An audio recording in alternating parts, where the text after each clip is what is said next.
안녕하세요. 사연에 빠지다의 DJ 민영입니다. 오늘도 두 가지 사연 준비되어 있으니 재미있게 들어주시고요. 구독과 좋아요도 함께 눌러주세요. 그럼 오늘의 사연 바로 만나볼게요. 안녕하세요. 처음 뵙겠습니다. 제가 좋아하는 동생 지연이의 소개로 이곳을 알게 되었습니다. 워낙 일이 바쁘다 보니 여기 유튜브를 매일 보지는 못하지만 가끔 골치가 아플 때면 이곳을 찾아와서 머리를 식히고는 하죠. 저도 애청자로서 여러분께 들려드리고 싶은 이야기가 있어서 민망하지만 제 이야기 몇 자리를 써보았습니다. 결혼하지 않은 미스인 저는 홍기가 꽉 들어차다 못해 넘쳐버린 30대 중후반의 나이입니다. 그래도 사회적 지위도 높고 능력도 있으니 저 같은 사람을 골드미스라고 하대요. 제 좌우명 중 하나가 무엇인지 아세요? 여자 인생에 필요한 것은 남자가 아니라 바로 두둑한 돈주머니 그리고 번듯한 직업이다. 아직 돈이 많은 편은 아니지만 공무원으로 치자면 4급쯤 되니 안정적인 편입니다.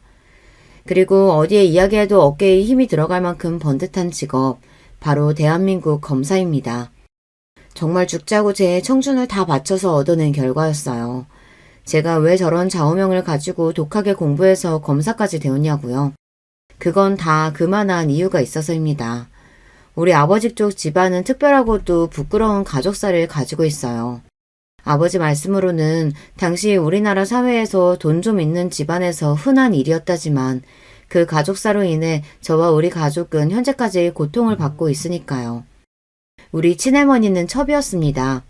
하지만 친할아버지와 불륜이었다거나 옳지 못한 이유로 그렇게 된 것은 아니었어요. 할아버지의 본처는 딸만 셋을 낳고 아들 하나를 보지 못했습니다. 종손으로 대를 이어야 한다는 명분하에 할아버지는 후처를 들이시게 된 겁니다. 그리고 그 후처인 할머니는 바로 우리 아버지를 낳게 되었죠. 처음 집안에 아들을 안겨드리자 할아버지와 증조 부모님 모두 할머니와 할아버지를 아끼고 보살피셨다고 합니다. 그렇지만 얄궂은 운명의 장난인지 본처였던 큰 할머니는 그 이후 아들을 하나 낳으신 거예요. 자연스레 집안의 판도는 정실 부인에게 기울고 첩과 그의 자식은 끈떨어진 뒤용박 신세가 되고 말았죠. 그래도 할아버지가 아끼시는 마음에 본처의 반대를 무릅쓰고 아버지를 호적에 올리셨다고 합니다. 하지만 친가 쪽 사람들은 결국 우리 할머니와 아버지를 집에서 내쫓고 가족 행사에 오지도 못하게 했대요. 부득이 본가에 가게 되면 우리 가족을 벌레 보듯 하고 막말을 해댔습니다. 그러고 보니 제가 그 집안에 처음 갔던 때가 기억나네요. 때는 제가 9살 시절 할아버지의 환갑자친 날에 처음 본가에 갔어요. 그런데 처음 가본 할아버지 댁에 들어서자마자 전 너무 놀라고 말았습니다. 우리 할머니에게 나이도 한참 어린 삼촌 고모들이 할아버지 몰래 첩이라고 불러댔거든요. 게다가 아무리 이복 형제라지만 엄연히 형인 우리 아빠에게 서자놈이라고 했고요. 어른들이 그 모양이니 밑에 자식들이 가만히 있을 리가 없습니다. 사촌 동생들이 나를 빙 둘러서서 놀려대고 까부는데 자존심이 센 저는 그 앞에서 울지 않으려고 무척이나 참았어요. 낯선 집에서 당하고 있던 저는 누구라도 와서 도와줬으면 하는 간절한 마음으로 버티고 있었죠. 그런데 큰할머니도 본가 어른들도 지나가며 이 광경을 분명 보았을 텐데 누구도 저를 도와주지 않았습니다. 도리어 아버지 바로 위에 고모 한 분은 이렇게 나섰습니다. 얘들아 똑똑히 잘 봐두렴. 남자가 바람 피우거나 다른 여자하고 결혼해서 애 낳으면 그 자식들은 이런 신세가 된단다. 그러니 바르게 잘 살아야 돼. 이러니 괴롭히는 애들을 오히려 부추기는 겁니다. 우리 할머니와 아빠가 무슨 죄를 저질렀을까요? 그리고 아무것도 모르고 그저 이 집안에 태어난 제가 또 무슨 잘못이란 말입니까? 하지만 그 집안 사람들 가운데 지연이만은 달랐습니다. 지연이는 본처였던 큰할머니가 낳은 아들, 즉 작은아버지의 둘째 딸이었어요. 그 인간들 가운데 유일하게 인성을 갖춘 지연이는 저보다 훨씬 어린아이였지만 바른 말을 눈치 하나 보지 않고 하는 용감한 아이였죠. 언니 오빠들 부끄럽게 이게 뭐 하는 거야? 유치원에서 안 배웠어? 혼자만 있는 어려운 친구 여럿이서 괴롭히면 경찰이 잡아간다고 했어. 그러니까 이런 장난 그만해. 어린 게 되바라졌다면서 그들은 지연이의 이마를 손바닥으로 치고 팔을 꼬집었지만 지연이는 꾹 참으면서 이렇게 대들었습니다. 그래, 그럼 마음대로 해. 난 우리 할아버지한테 보고 들은 거 그대로 다 일러 바칠 테니까. 그렇게 지연이의 협박을 듣고 나서야 사촌들은 괴롭힘을 멈추고 어딘가로 숨어버렸습니다. 아이들이 사라지자 지연이는 저에게 사탕 하나를 내밀었어요. 언니, 이거 먹어. 처음 우리 집에 왔는데 많이 놀랐지. 그래도 울지 마. 어찌나 서러웠으면 한참이나 어린 동생 앞에서 전 눈물을 보이고야 말았어요. 그 뒤로 지연이는 제 옆에 찰싹 붙어서 집안 구석구석 소개도 하고 저와 노는 게 재밌다며 계속 옆을 지켜주었습니다. 지연이 이놈, 이리 오지 못해? 너 그 아이와 놀지 마. 왜요? 난 언니가 좋은데. 그리고 할아버지가 언니 잘 챙겨주라고 하셨단 말이에요. 지연이는 그날뿐만 아니라 본가에 달 때마다 저를 호위무사처럼 붙어서 지켜주었고 좋은 친구 노릇도 해주었어요. 차갑고 쌀쌀맞은 제가 뭐가 좋은지 지연이는 저를 친언니처럼 잘 따랐고 같이 놀고 싶으니 자기 집에 또 놀러 오라고 했습니다. 하지만 저는 이유 없이 그렇게 사람 취급 못 받는 친가댁에 가는 게 정말 싫었습니다. 더 싫었던 것은 제가 존경하는 아버지와 할머니까지 그들이 업신여긴다는 것이었어요. 할아버지 환갑잔치에서 돌아온 날 아버지는 제 머리를 쓰다듬으며 어린 시절 이야기를 처음 해주셨습니다. 우리 딸 오늘 많이 놀랐을 거야. 다 알고 말고. 너의 놀람과 서러움을 아빠는 아주 어렸을 적부터 겪어왔단다. 너보다 더 어릴 때부터 더한 일 많이 당했지. 삼촌 고모들이 더운 여름날 광 안에 넣어두고 몇 시간 뒤에나 풀어줘서 난 쓰러지기 일보 직전에 기진맥진해서 겨우 나왔다. 그뿐이랴. 냇가에 가서 놀자고 꼬셔놓고 날 억지로 물에 빠뜨려 호적되게 만들고 저들끼리 낄낄대고 웃어댔단다. 한 번은 큰어머니한테 예 어머니하고 대답했다는 이유로 몇 대나 뺨까지 맞아야 했어. 그분은 날 싸늘하게 보며 너 따위가 나를 어머님이라고 부르는 게 가당키냐 하냐고 하더구나. 아버지의 지난날 이야기를 듣는데 딸인 저까지 그 아픔이 전해져서 눈물이 날 것 같았어요. 이건 본처의 자식들이 아니라 악마의 자식들같이 굴었으니 그 분노를 이루 말할 수 없었죠. 그럼에도 아버지는 첩의 자식 서자라는 이유로 어디 가서 당한 일에 대해 입도 뻥끗하지 못했습니다. 어른이 되고 결혼해서 저를 낳으신 뒤 저까지 그 집안에서 괜한 서름을 당하실까봐 가능하면 그 집 사람들과 만나지 않도록 하셨던 거예요. 본가에 일이 있더라도 아버지만 다녀오시고는 했죠. 하지만 할아버지 환갑잔치처럼 모든 가족이 모여야 하는 날은 어김없이 저까지 동원해야 했고 저 역시 아버지가 평생 당했을 그 억울함을 똑같이 느끼고 말았습니다. 이런 집안꼴을 보고 자란 제가 어떻게 남자를 좋아하고 결혼하고 싶겠어요. 첩의 자식이라는 오명이 대를 잇는 이 지독한 굴레에서 행여나 제 자식도 똑같은 일을 겪게 될까봐 두려웠습니다. 만약 제 자식이 선대의 일로 인해 내가 당했던 고통과 아픔을 당할지도 모른다는 생각에 결혼 생각을 접고 말았죠. 그리고 우리를 무시하는 본가 사람들 앞에서 성공한 모습으로 떳떳하게 나서고 싶었습니다. 자연스레 출세와 사회적 성공이 제 목표가 되었고 지금의 비혼주의에 이르게 된 것입니다. 사회적으로 성공하는 길은 다양했지만 전 그중에서도 법조인을 꿈꾸게 되었어요. 그리고 이 선택의 계기는 바로 할아버지의 장례식으로부터였죠. 할머니는 이미 세상을 뜨셨고 할머니 장례식에 본가 사람들 중 찾아온 사람은 오직 지연이와 남편이었던 할아버지뿐이었습니다. 첩으로 모진 세월을 살다가 가신 할머니가 돌아가신 지 2년 만에 할아버지까지 저 세상으로 가버리셨습니다. 그렇게 친할아버지의 부고를 받고 모든 가족이 오랜만에 모였죠.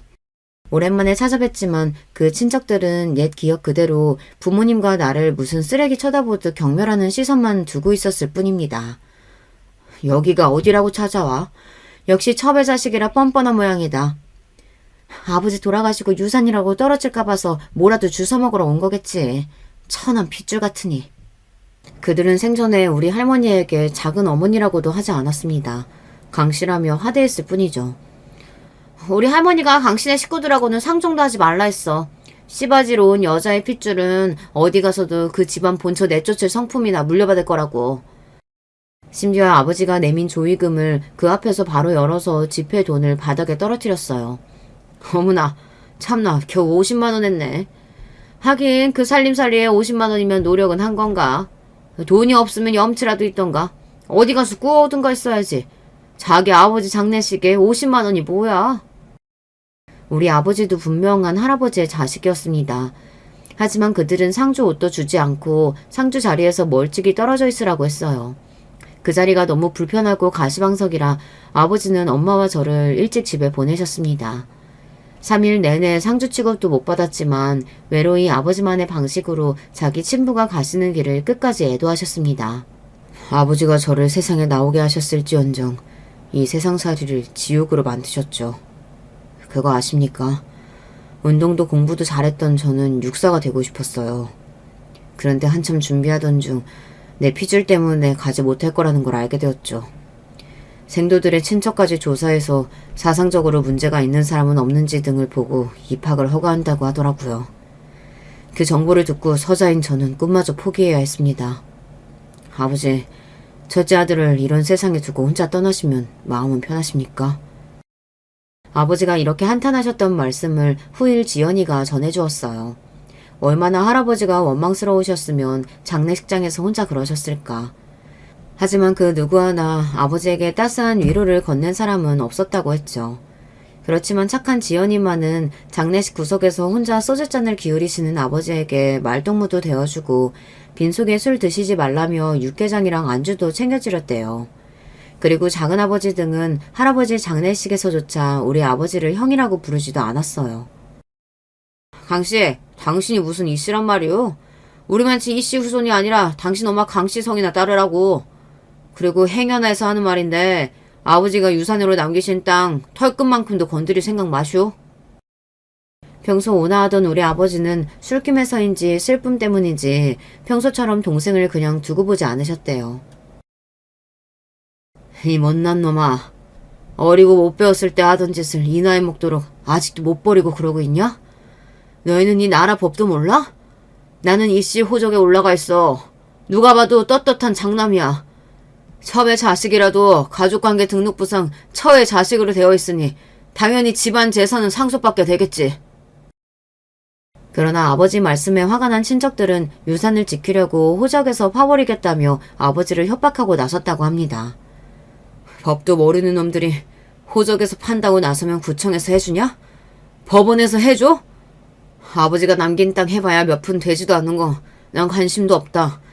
제대로 된 집도 없이 사는 너나 누나들끼리 나눠 살아. 아버지는 법무사로 30년을 재직하신 분입니다. 이런 윤상관계쯤이야 어떻게 돌아가는지도 알고 마음만 먹는다면 얼마든지 그들을 엿먹일 방법도 알고 있겠죠. 한 가지 법상식을 구독자 여러분께 말씀드리자면 호적에 올라온 첩의 자식을 가족관계 등록부에서 제외해야 하는 방법도 있습니다. 만약 본인의 가족관계 등록부에 등록되어 있는 친자가 아닌 자식을 상대로 친생자 관계 부존 재확인 소송을 제기하면 됩니다. 요즘 간단하게 할 수 있는 유전자 검사를 통해 법원의 판결을 받으시면 첩의 자식을 본인의 가족관계 등록부에서 말소할 수 있게 되죠. 그렇지만 본가 친척들은 이런 법 따위는 알지도 못한 채 아버지에게 윽박을 질렀을 뿐입니다. 나중에 이 일을 전해 듣고는 본가 사람들에게 한 방 먹인 아버지가 어떤 영웅보다 자랑스러웠어요. 그리고 이날부터 저는 법조인이 되고자 결심하게 된 겁니다. 할아버지 장례식 이후로는 그 본처 자식들을 만날 일이 없었죠. 저도 첩의 후손이라는 그늘에서 벗어나 멀쩡한 인생을 살 수 있게 되었습니다. 친구들에게 야망녀라는 별명까지 얻으면서 저는 공부 외에는 어떤 것도 관심을 두지 않고 살았습니다. 나처럼 힘없고 배경 없는 사람은 법이라는 무기라도 갖고 있어야 이 세상 누구도 나와 내 가족을 함부로 대하지 못할 테니까요. 정말 피땀을 흘려가며 공부한 끝에 저는 연세대 법대생이 되었습니다. 그런데 대학교 4학년 때 사법시험을 한창 준비하던 중에 그 본관의 고모라는 사람이 갑자기 연락을 줬어요. 너 지금 연대 법대생이라며? 뭐 되겠다고 사시까지 준비한다고 들었는데 애 참 많이도 쓴다. 하긴 네 아비도 법무사고 너 어릴 때 눈빛이 초롱초롱하니 쟤 할 말 다 아는 꼴이 꽤 똘똘해 보이긴 했어. 다름이 아니라 내가 너한테 긴히 부탁할 일이 있는데 너희 고모부 사업하는데 돈 떼먹은 놈이 있거든? 그놈 고소 좀 하게 네가 좀 도와다오. 우리 아버지를 벌레 보듯 하고 어린 조카가 핍박받을 때 도리어 부추기던 고모였습니다. 이제 와서 이혼 가치가 좀 있어 보이니 저를 찾은 것이죠. 고모가 첩년 자식 손주는 살 가치도 없다면서요. 집안 분란 만들지 말고 어디 조용한 데 가서 숨어 살라고 말씀하신 기억 나는데요. 어디 첨년의 손주딸이 대단하신 본처 소생 고모 소송을 돕겠습니까? 대단한 집안이시니 고모님 혼자 알아서 하세요. 고모의 처지가 오죽 급하면 발톱에 때만도 못하게 여기던 꼬매기한테 도와달라고 해야 했을까 싶었지만 저는 성인 군자가 아닙니다. 솔직히 고모한테 시원하게 복수의 한마디 돌려줄 수 있어서 감사할 지경이었어요. 제 말에 열받은 고모는 역시 종자가 다르니 저렇게 누구 도울 줄도 모르고 매정하지 라는 말을 남기고 전화를 끊어버렸습니다. 그 일로 저는 다시 한번 느꼈습니다. 사람들에게 당하지 않으려면 절대적인 힘을 키워야 한다고요. 그래서 그 일 이후로 더 이를 악물고 사법고시에 매달렸습니다. 그런데 제가 사법고시를 준비하던 때에 법조계에 아주 큰 혼란이 있던 시절이었어요. 60년대부터 존치해오던 사법시험이 폐지하고 법학전문대학원 도입을 앞두고 있었거든요. 사법고시 2번 낙방을 겪은 저는 이렇게 사시만 준비하다가 죽도 밥도 안 되겠다는 생각이 들었습니다. 어쩔 수 없이 법학전문대학원을 준비해야 했죠. 로스쿨에 가기 위해서 대학을 졸업한 저는 가외와 아르바이트로 돈을 벌어야 했습니다. 부모님이 도와주시겠다고 했지만 저 스스로의 힘으로 이루고 싶었어요. 학비를 마련하고도 밤에는 로스쿨 입학을 위한 법학 적성 시험을 준비했습니다. 준비하던 사법고시에 비하면 이 시험은 오히려 쉽게 느껴질 정도였어요. 그렇게 로스쿨이 입학을 허가한 첫 해에 합격했습니다. 3년의 대학원 생활 뒤 검사 임용에 지원하여 변호사 시험에 합격했죠. 그렇게 9년의 긴 여정 끝에 저는 검사가 된 것입니다. 편하고 돈 많이 버는 변호사가 아니라 왜 검사를 택했느냐고요. 아버지 친척들에게 여보란 듯이 제 모습을 보여주고 싶었거든요.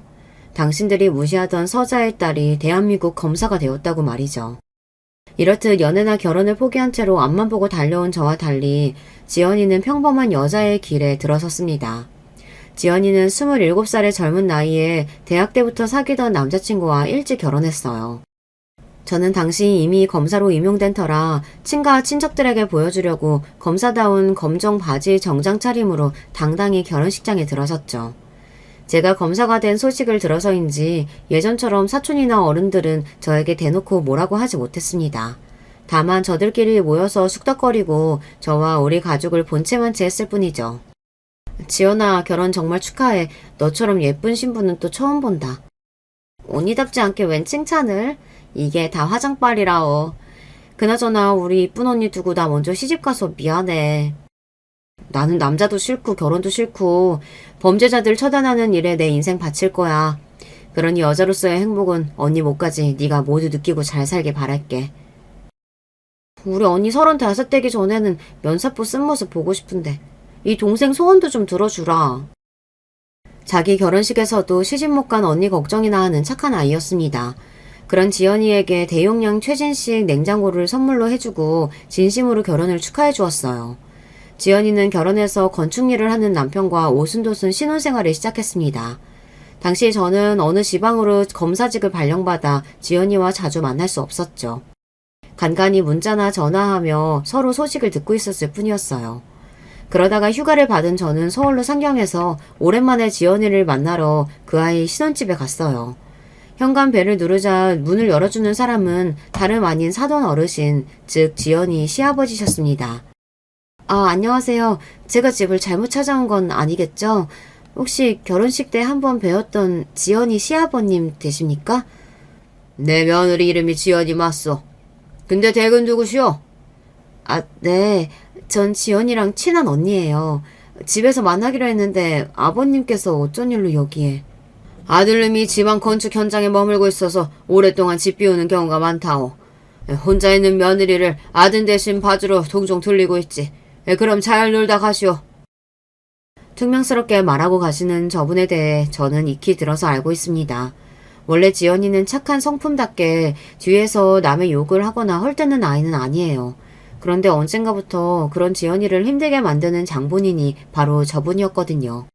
3년 전 결혼 준비로 한창이던 지연이가 상견례를 다녀와서 들려준 이야기가 기억납니다. 너도 알지? 우리나라에서 여자는 남편만 잘 만난다고 행복하게 사는 거 아니다. 내가 비록 네 친언니가 아니라서 직접 그분들을 보지는 못해서 안타깝지만 어떤 분들인지 어디 한번 얘기해봐. 시댁은 과천의 단독주택에 계시고 시아버님이 은행 퇴직 후에 사업하셔서 돈을 많이 모으셨다나 봐. 사실 상견례 자리 내내 자기 돈 자랑, 성공한 이야기 늘어놓았는데 너무 지루했지 뭐야. 그래도 없이 사는 시댁도 아니고 아버님이 우리 신혼집도 사주신다고 하셨으니 감사할 일 아니겠어? 앞으로도 아버님 자랑만 조용히 듣고 살면 다른 어려움은 없을 것 같은데? 언니, 나 너무 속물이지? 이렇게 결혼 초반에는 시아버님이 좀 자랑을 떠벌리신다는 작은 문제 말고는 시어머님도 괜찮으시고 별다른 일 없이 잘 살고 있었어요. 지연이는 아기도 낳고 정말 예쁘게 살고 있어서 부러울 지경이었죠. 하지만 그 행복은 오래가지 않았어요. 지연이네 시댁에 어려움이 찾아왔습니다. 지연이네가 결혼한 직후 시아버님은 어떤 회사와 함께 주식이나 파생 상품에 투자를 새롭게 하셨어요. 가족들은 살고 있는 집을 담보로 하고 가진 재산 거의 전부를 투자한 시부를 말려보았지만 그간의 성공으로 자신만만한 분이었기 때문에 밀고 나가셨다고 합니다. 하지만 알고 보니 시부가 투자했던 회사는 사기꾼들이 작정하고 만든 가짜 기업이었어요. 많은 투자자를 유치한 뒤 모은 투자금을 갖고 잠적해버렸습니다. 이 사태에 살던 집까지 경매에 넘어가고 심지어 지연이 시모마저 병을 얻고 몇 개월 만에 돌아가신 겁니다. 그야말로 잘못된 투자 한 번으로 집안이 풍비박산 나고 만 것이죠. 경제적 어려움이 찾아왔지만 지연이 신랑은 꿋꿋이 자기 건축 일을 하고 지연이는 가정을 잘 꾸리며 살고 있었습니다. 하지만 문제는 바로 이 사태의 원인이자 피해자인 시부였습니다. 졸지에 부자에서 하층민으로 전락했건만 그의 씀씀이나 기대치는 그대로였으니까요. 언니, 나 지금 살던 집 팔아야 할 것 같아. 아니, 갑자기 왜? 지금 아파트 살기 좋고 이제 곧 조카도 학교 가야 하는데 이사를 가겠다고? 여기 살기는 너무 좋지. 그런데 시아버지가 자기는 지금 빌라 살고 있는데 자기가 해준 돈으로 자식들 너희만 호의호식하면 되겠냐고 하시는 거야. 우리 집 팔아서 자기 아파트 해주고 너희도 돈 맞춰서 살 집 알아서 구하라고 하시면서. 아니, 뭐 그런 옹졸한 영감님이 다 있다니? 줬다 뺏는 경우가 어딨어. 게다가 자기 아들 집이고 손주들까지 사는 집에서 꼭 그렇게 해야겠대? 그렇게 지연이가 하소연을 하는데 지연이 시부가 어떤 양반인지 대강 파악이 되더군요. 자기 돈은 없는데 원래 치던 골프도 계속 치고 싶고 친구들 앞에서 기죽기 싫어서 가벼운 지갑으로 한턱 쏘겠다며 다니는 그런 한심한 사람이었어요. 그러면서 자기 자식들에게는 이렇게 팍팍하게 굴다니 말이죠. 지연이 신랑은 어떻게 돈을 빌려서 시부에게 좀 더 넓고 좋은 집을 해주고 나서야 살던 집을 빼라 마라 억지를 부리는 것을 일단 막았다고 하네요. 그렇지만 시부가 지연이를 괴롭히는 방법은 수십 가지나 되는 것 같았습니다. 툭하면 지연이네 집에 연락도 없이 와서 밥을 차려라, 시아버지의 밥상에 반찬이 이게 뭐냐 하면서 며느리를 막 대하고 부리는 것이었습니다. 심지어 어느 날은 시부 친구까지 집에 데리고 와서 다과상을 준비해야 하기도 했다네요.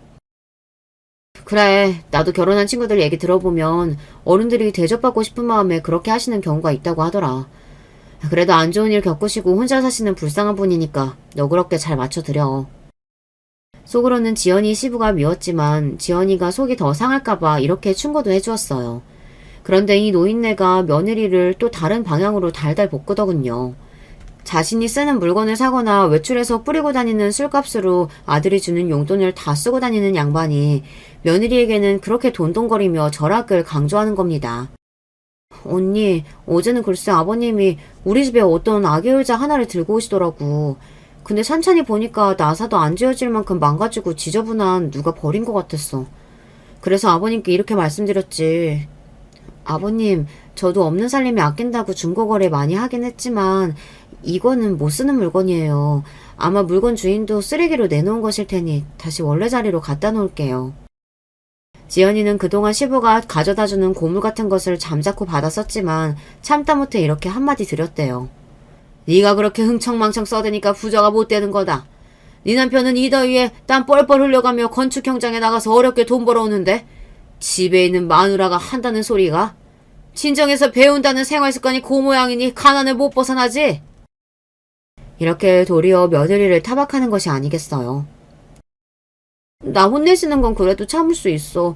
하지만 친정 어쩌고 하시니까 그 말씀은 너무 서러운 거야. 우리 집이 원래는 잘 살았던 거 언니도 알잖아. 지연이 말이 맞아요. 원래 지연이네 집은 유복한 편이었습니다. 부자인 할아버지가 정실 부인의 독자인 작은 아버지에게 모든 지원과 재산을 아끼지 않으셨으니까요. 서울에서 번듯한 집에 살며 작은아버지는 사업을 하시고 지연이나 식구들 모두 돈 걱정은 안 해보고 살았습니다. 하지만 몇 년 전 작은아버지의 사업이 어려워져서 그만 부도가 나고 말았어요. 본가 사람들은 창피한지 우리 아버지도 모르게 쉬쉬하고 있었는데 지연이가 얘기해줘서 저도 나중에야 알게 되었죠. 씩씩한 지연이는 친정에 반찬도 해나르고 없는 살림에 자기가 돕겠다고 부업을 해가며 친정 부모님 용돈도 조금이나마 드렸습니다. 그런데 사돈댁의 사업이 망했다는 사실을 알고 난 지연이 시부는 사람이 더 악독해진 것 같아요. 너 앙큼하게도 네 친정집 망한 거 이 시애비한테 비밀로 하고 있더구나. 희한하게도 너랑 얽히면 왜 사업들이 그리 망하는 건지. 나도 너 들어오고 얼마 뒤부터 사기당하고 너희 아비까지. 너 혹시 사주 본 적 있냐? 누가 결혼할 때 구막을 꼭 봐야 한다고 신신당부했는데 내가 이걸 놓쳤다. 그때 봤으면 이 결혼 어떻게든 막았을 텐데. 그리고 내 돈도 지켰을 텐데. 다른 건 다 참아도 자기 손으로 망친 인생 탓까지 사주를 들먹이며 며느리 탓을 하는 것은 참 용서받지 못할 일입니다. 그 노인네는 정말 그렇게 생각해서인지 그 뒤로 더욱 지연이에게 절약을 강요하고 돈 쏘는 꼴을 못 보더랍니다. 내 착한 동생, 악연으로 시작된 핏줄이었을지언정 지연이만은 지켜주겠다는 마음으로 전 그 아이를 돕고 싶었습니다. 이래 보여도 나 검사야. 너희 시부가 요즘 너한테 하시는 일 도가 지나친 것 같은데 치졸하지만 내 공권력을 이용해 볼 수 있어. 어떻게 언니가 나서줄까? 하지만 마음씨 고운 내 동생은 아버님 마음이 아프신 분이라고 시간이 지나면 원래대로 돌아올 거라고 저를 말렸습니다. 그래서 저도 잠자코 지켜보면서 자칫하면 나서서 지연이의 시부가 하는 행동을 저지해야겠다고 벼르고 있었죠. 하지만 이제 시부가 지연이네 집에 자주 들르시는 걸로 모자라서 주기적으로 지연이 보고 시부가 사는 집까지 오라고 했습니다. 너 때문에 네 시애미까지 운명 달리하고 말았으니 어쩌겠냐. 이 집안의 여자인 네가 마누라가 해줬듯이 나 죽을 때까지 돌봐줘야지. 우리 집에 일주일에 2번씩 와서 밑반찬하고 국 해놓고 빨래통에 있는 빨래도 하고 가라. 하루는 너무 시간이 급해서 밑반찬을 직접 만들지 못하고 반찬 가게에서 몇 가지 사서 냉장고에 넣어놓고 갔는데 집에 돌아온 시부가 이를 보고 며느리를 바로 꾸중하셨어요. 내가 그렇게 가르쳤는데도 너는 왜 이렇게 돈을 낭비하고 다니냐? 어디 여자가 요리도 못하고 반찬을 사서 시아버지께 드린다더냐? 이렇게 사치 부리면 돈 못 모은다. 어휴, 다음부터는 손수 네가 다 반찬 만들어서 넣어라. 자취하고 사는 저도 가끔 반찬을 사 먹는데요. 요리 솜씨를 떠나서 직접 재료를 사서 하는 것보다 간단하게 사는 편이 오히려 낭비 없이 다 먹게 되고 절약도 되더라고요. 그런데 반찬 하나 산 것으로 무슨 사치라며 꼬장을 부리시는 건지 이해 불가였습니다. 이렇게 되지도 않는 구박을 받아서일까요? 지연이는 결국 병을 얻고 말았습니다. 지연이는 극심한 피로를 호소하고 입맛이 없어서 얼마 먹지도 않는데 체중만 불어나기 시작했거든요. 50kg도 될까 말까 하는 마르고 작은 아이가 2달 새에 65kg까지 늘었으니 말입니다. 이런 지연이를 두고 시부는 애가 팔자 편하게 지내니 피둥피둥 살이나 찌지라면서 더 부려먹으려고 들었어요. 걱정이 되었던 전 병원에 가보라고 말해봤지만 지연이는 병원비 때문에 고민만 하고 있었죠. 결국 여동생 남편에게 전화를 걸어 이 사실을 알렸습니다. 제부는 지방에 몇 달씩 머물러 있어 이런 사실을 까맣게 몰랐고 제 이야기를 듣자마자 바로 휴가를 내서 지연이를 병원에 데려갔습니다. 그리고 지연이는 갑상선 기능 저하증이라는 병을 앓고 있음을 알게 되었죠. 이 병은 수술을 한다거나 심각한 병은 아닙니다만 철저히 관리하지 않으면 위험해질 수 있어요. 환자분은 무리해선 안 되고 매달 병원에 와서 검사하고 약 타가서 복용해야 합니다. 무엇보다 절대 안전과 건강한 식이습관이 중요해요. 제부는 자기 아내 고생시키고 왔다며 미안해하고 지연이를 보살펴 주었습니다. 하지만 일하던 와중에 올라온 터라 바로 다음날 지방에 일터로 가야 했대요.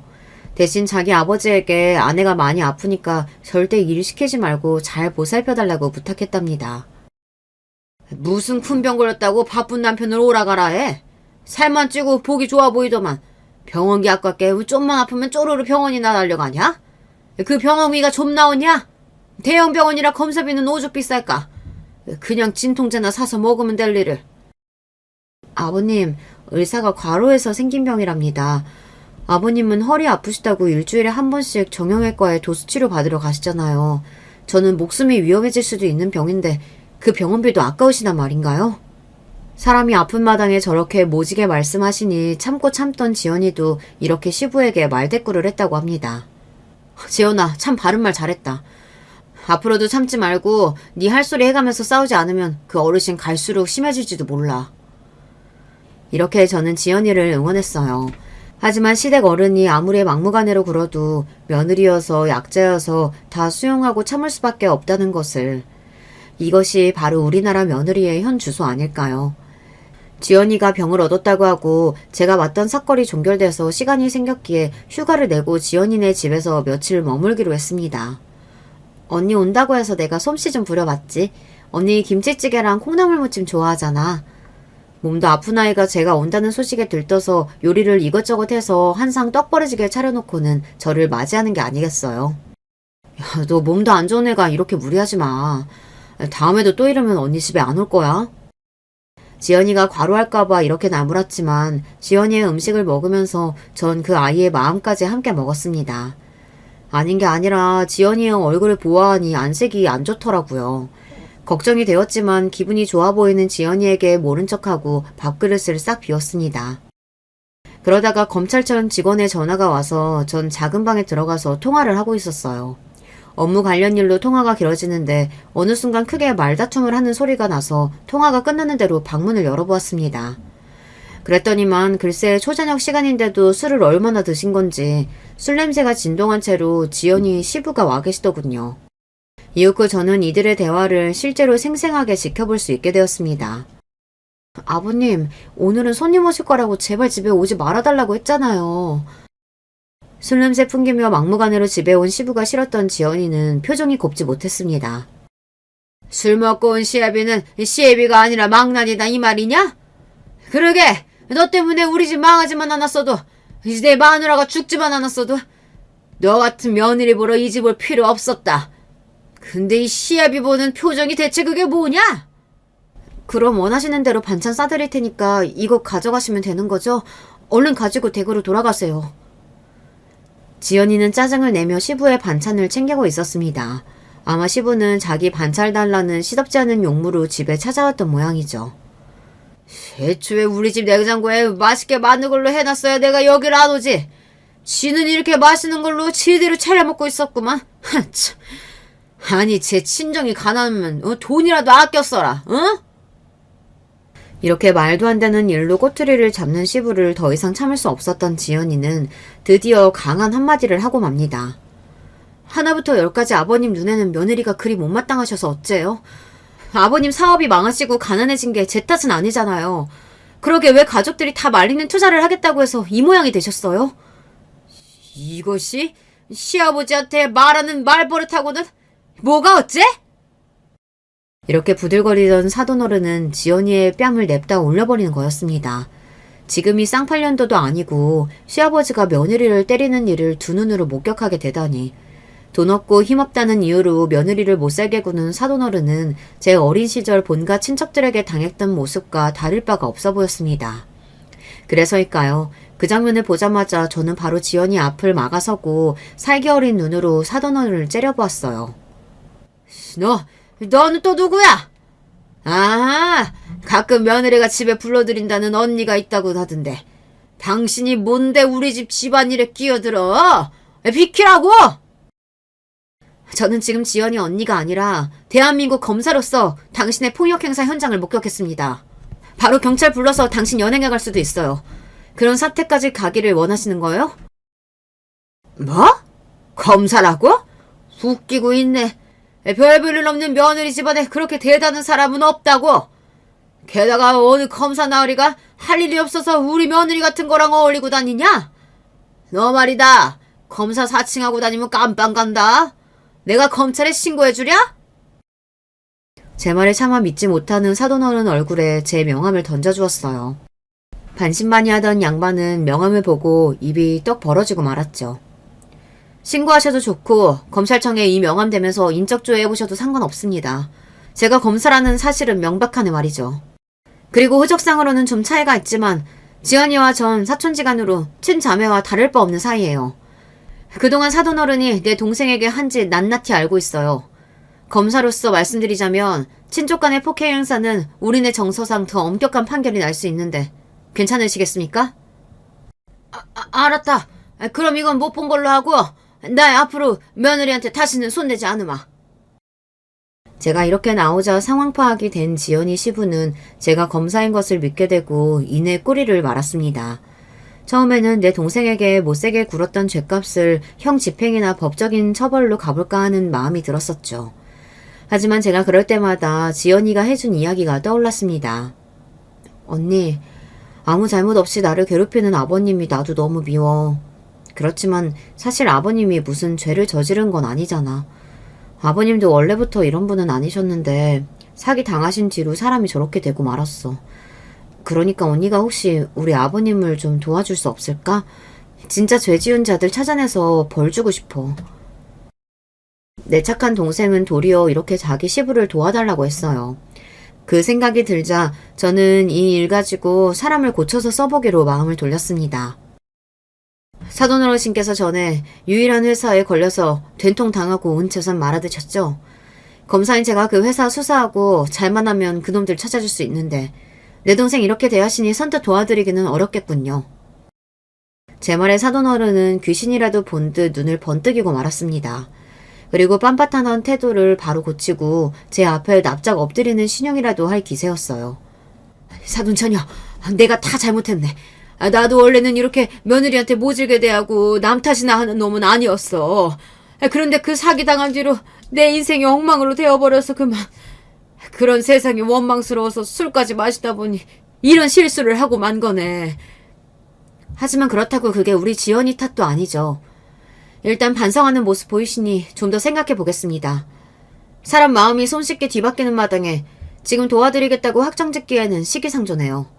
앞으로 우리 지연이에게 어떻게 하시는지 좀 더 지켜보고 정하겠습니다. 그래. 앞으로 내가 절대 우리 며느리 괴롭히지 않을게. 아니, 오히려 받들어 오시고 살게. 그러니까 사돈처녀, 꼭 그 사기범들 좀 잡아줘. 내 돈 좀 찾아줘, 제발. 얼마나 절실하셨으면 그분은 제 손을 꼭 잡고 이렇게 사정사정 하셨습니다. 눈물까지 흘리시면서 진심으로 말이에요. 비단 지연이의 시부를 돕고 싶어서뿐만이 아니라 사기는 정말 무섭고 암적인 범죄입니다. 단순히 돈만 뺏고 끝나는 것이 아니라 피해자의 정신을 갉아먹고 급기야 이를 못 견디고 자살하는 경우도 있으니 말이죠. 게다가 피해자뿐만이 아니라 그의 가족 등 가까운 사람들이 그 피해를 고스란히 안아야 하는 심각한 피해를 낳는 중대한 범죄입니다. 하지만 우리나라는 사기범들에 대한 실형 비율이 압도적으로 낮은 나라입니다. 사기라는 범죄를 이렇게 가벼이 여기는 형법 체제가 바로 우리나라에서 사기꾼들이 득식을 대는 큰 이유이기도 하죠. 그래서 저는 사기꾼들을 경멸합니다. 검사라는 직업적 소신 때문이라도 유일한 회사에 수사를 시작해보고 싶었어요. 그 투자 사기의 주범자들에게 응당 죗값을 치르게 하고 피해자들에게 일코만 피해 금액을 조금이라도 보상받게 하고 싶었습니다. 그렇지만 경찰 입장에서 사기범을 추적하고 수사하는 일은 꽤 골칫거리입니다. 잠적해버리면 찾기 어려운 데다가 주로 해외로 도피하는 바람에 수사가 난항을 겪고는 하죠. 그리고 어쩌다 겨우 가해자들을 체포하더라도 그들은 피해금을 은닉하고 숨겨놓는 등 이미 처분까지 해놓아서 피해금을 회수할 방법이 희박합니다. 그렇더라도 사기 피해를 한 번이라도 당하신 분들은 그 심정 아시죠? 그 나쁜 놈들을 잡아서 뺨이라도 한 대 쳐야 속이 후련해질 거 아닙니까? 저는 그런 지연이의 시부 마음을 잘 알고 있었습니다. 제 예상은 적중했고 그날부터 지연이 시부는 저를 대통령 대하듯 깍듯이 모시고 지연이에게도 전과 다르게 행동하고 있다고 합니다.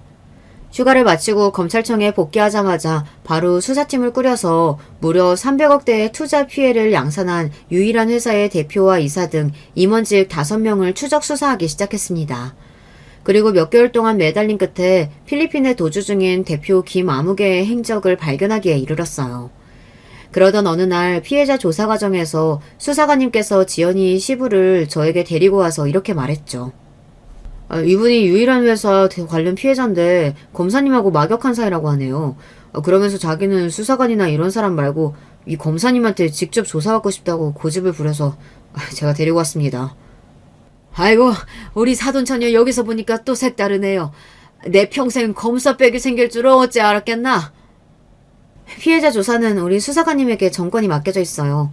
이런 식으로 검찰 조직의 규율을 깨고 경거망동하시면 결코 원하시는 결과 얻지 못하실 텐데요. 피해자분은 수사관님 지시에 바로 따라주세요. 저는 검사로서 냉철하게 일침을 놓았습니다. 그리고 그분께 이런 경고의 말도 덧붙였죠. 요즘 지연이 통해서 어떻게 지내시는지 다 듣고 있습니다, 어르신. 그래도 많이 나아지셨다곤 하지만 진심으로 자기 며느리를 아끼시지 않으면 하늘에서도 아버님이 겪는 아픔을 알아주지 않을 거예요. 아, 그럼 요즘은 며느리에게 말도 조심하고 우리 아주 잘 지낸다네. 그러니 사돈처녀, 아니 검사님, 제발 내 돈만 찾아주게나. 절박하게 사돈어른은 사기꾼들이 벌 받는 것도 보고 자신의 피해 금액을 찾아달라고 몇 번이고 사정하셨습니다. 사돈어른 외에도 피해 입은 분들이 30여 명에 달했어요. 피해자분들을 위해 수사관님들 그리고 공조한 경찰과 열심히 뛴 결과 사기범 중 대표이사와 2명의 연루자를 잡게 되었죠. 검사인 제가 이제 남은 것은 그들에게 징역형을 선고하고 경찰들이 피해 금액을 회수할 수 있도록 협조하는 일이었습니다. 그런데 말입니다. 내 동생 가슴에 못 박았던 사람이라도 시아버지고 어른이니까 좋은 마음으로 제가 사기당했던 일도 도와드리겠다고 해준 거잖아요. 얼마든지 저의 힘을 발휘해서 벌을 내릴 수도 있지만 말입니다. 그런데 어디서 듣고 온 건지 수사가 마무리되는 과정에서 사돈어른이 저에게 이런 말씀을 하시더군요. 사돈처녀가 우리 며느리랑 사촌지간이라고 하는데 좀 이상하더라고. 저는 상견례 자리에서 들은 이야기도 없었고 얼마 전 바깥사돈하고 통하고 나서야 내가 딱 간파했지 뭐야. 사돈처녀 아비가 첩의 소생이라면서? 바깥사돈이 어찌나 검사님네 집안을 욕하는지 차마 그 앞에서 사돈처녀랑 며느리가 각별한 사이라고 말할 수가 없을 지경이더군. 생각지도 못한 우리 집안 이야기가 사돈어른 입에서 나오자 전 당황해서 말을 버벅거렸어요. 그래서요. 무슨 말씀이 하고 싶으신 겁니까? 저희 할머니 때의 일로 제가 뭐 부끄러워해야 한다는 이런 말씀인가요? 아니 뭐 그냥 그렇다고. 나도 그쪽 꿍꿍한 사정들 다 알게 됐으니 너무 검사랍시고 거만하게 굴지 않았으면 좋겠다. 뭐 그런 이야기지. 구독자 여러분들께서는 이처럼 경우 없는 상황을 어떻게 생각하십니까? 저는요, 솔직히 제가 피해자랍시고 도와드린 분이 제 과거를 걸고 넘어지니까 하던 일을 모두 손에서 놓고 싶은 심정이었습니다. 제가 검사를 달고 나서 본가 사람들조차 제 앞에서 대놓고 뭐라 한 적이 없는데 지연이 시부의 말을 듣고 나서 머리를 한 대 세게 맞은 기분이었어요. 은혜도 몰라보고 남의 약점을 가지고 뻔뻔스럽게 돌변하다니 우라가 치밀었습니다. 이런 분을 위해서 그래도 제 직업적 소신을 다해서 끝까지 도와드려야 할지 아니면 도움 따위는 집어치우고 우리 지연이 괴롭히거나 하면 도리어 벌을 내려야 할지 고민하게 되었습니다. 법도 알고 세상 이치도 배우고 있는 입장이지만 아직 저에게 이런 인간관계는 물음표 투성이네요. 우리 아버지나 가족들에게 이야기하면 괜한 상처를 들쑤실까봐 여기 이렇게 유튜브에 제 마음을 풀어보고자 합니다. 그리고 이 문제에 대해 여러분께서 생각하시는 바가 있다면 동영상 댓글로 남겨주시기 바랍니다. 지연이네 일을 겪으면서 결혼에 대한 제 생각도 갈대처럼 왔다 갔다 하고 있어요. 지연이 신랑은 참 좋은 남자이고 자기 아내와 아이에게 잘해주는 사람입니다. 그렇지만 결혼이라는 제도하에 엮이게 되는 시부가 저런 사람이다 보니 과연 여자에게 결혼이란 득일지 실인지 알 수가 없겠더군요. 그렇지만 저도 나이가 들다 보니 제 짝을 만나서 행복하게 살아보는 삶도 꿈꾸고 있어요. 그냥 스쳐 지나가는 생각이 아니라요. 제가 처음으로 이런 생각을 하게 만든 사람이 생겼기 때문이에요. 최근 임용된 신임 검사 중에 저보다 3살 아래인 후배놈이 요즘 그렇게 저를 쫓아다닙니다. 선배, 어차피 인생은 도박 아닙니까? 저 믿고 딱 3개월만 사귀어보고 괜찮은 놈이다 싶으면 바로 연말쯤에 결혼하시죠. 무서운 검사 선배의 누나인 저에게 이렇게 저돌적으로 구애야 하는 녀석입니다. 저도 인간적으로 또 남자로서 이 친구가 싫지 않습니다. 딱 눈 감고 한 번쯤 사귀어보고도 싶은데 그러다가 잘못되면 사내 연애도 망하고 검찰청에 제 위신도 떨어지고 그래서 이를 두고 고민하고 있어요. 결혼 반대주의자의 연애도 생각할까 말까 했던 저인데 나이가 차서 아쉬운 마음에 이러는지도 모르겠습니다. 그렇지만 이 정도 나이가 되면 사실 남자를 새로 만나거나 연애할 기회는 거의 없어요. 저에게 찾아온 이 낯선 기회를 잡아야 할지 두려운 마음에 포기해야 할지 이 문제로도 저는 요즘 골치가 아프답니다. 그래서인지 요사이 더 자주 여기 유튜브를 찾게 되는 이유인지도 모르겠군요. 어쨌든 제 복잡한 집안사부터 현재의 고민까지 저라는 사람의 모든 것을 낱낱이 적어보았습니다.